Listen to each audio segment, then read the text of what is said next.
ရေထက်ပြေးဝစွာတောက်သုံးခြင်းကကျွန်တော်တို့ရဲ့ခန္ဓာကိုယ်အတွက်မရှိမဖြစ်အင်္ဂါစိတ်ပိုင်းတစ်ခုဖြစ်တဲ့အဆုတ်အတွက်ဘယ်လိုမျိုးကောင်းကျိုးတွေပေးလဲဆိုတဲ့အကြောင်းအရာကိုဝေမျှပေးမှဖြစ်တဲ့အတွက်အဆုတ်ကျန်းမာရေးကိုကာကွယ်ထိန်းသိမ်းစောင့်ရှောက်လိုသူတိုင်းကျွန်တော်ရဲ့ဗီဒီယိုလေးကိုအစအနေဆုံးထိကြည့်ရှုပေးဖို့နဲ့ like and follow လေးလုပ်ဖို့တောင်းဆိုချင်ပါတယ် YouTube channel မှာတော့ VPN လေးခံပြီးကြည့်ရှုပေးဖို့နဲ့ VPN ခံပြီးမကြည့်ရှုဖြစ်ဘူးဆိုရင် like and share လေးလုပ်ပေးဖို့တောင်းဆိုချင်ပါတယ်ခန္ဓာကိုယ်မှာရေထက်ပြေးဝလုံလောက်စွာတောက်သုံးခြင်းကကျွန်တော်တို့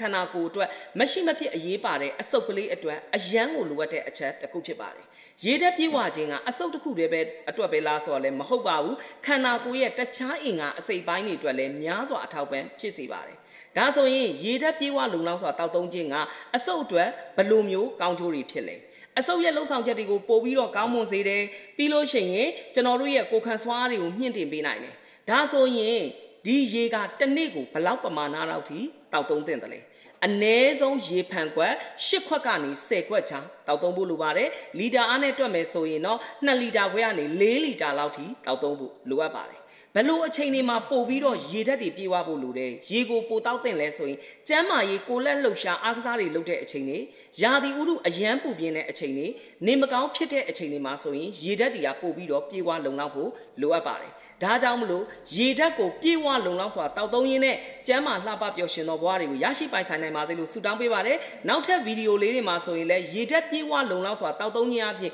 အဆုတ်အတွက်ဘယ်လိုကောင်းကျိုးလေးတွေဖြစ်လဲဆိုတဲ့ဖြစ်စေနိုင်လဲဆိုတဲ့အကြောင်းအရာကိုဝေမျှပေးမှဖြစ်တဲ့အတွက်နောက်ထပ်ဗီဒီယိုလေးတွေကိုလည်းစောင့်မျှော်ပြီးကြည့်ရှုပေးပါလို့တောင်းဆိုချင်ပါတယ်။အားလုံးကိုကျေးဇူးတင်ပါတယ်ဗျ။